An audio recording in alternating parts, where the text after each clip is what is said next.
தலப்பாக கட்டிக்கொண்டு நடந்து வாரத போல் நம்ம ஐயா வாராரு.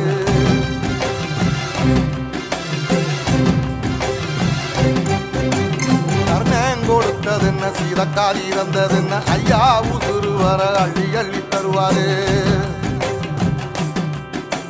சாதி சாதிக்கு ஒரு சங்கம் வச்ச நாட்டுக்குள்ள எல்லா சாதிக்கு ஒரு கோயில் போல வாராரு. இல்லை என்பதையே இல்லாம செஞ்சவர் தென்பாண்டி பேரழகா தெருமேல வாராரு. ஏகிட்டி எதிர வந்த கண்ணே எமக்கதில்லை தமிழ பரம்பரைக்கு தன் மனமா வாராரு.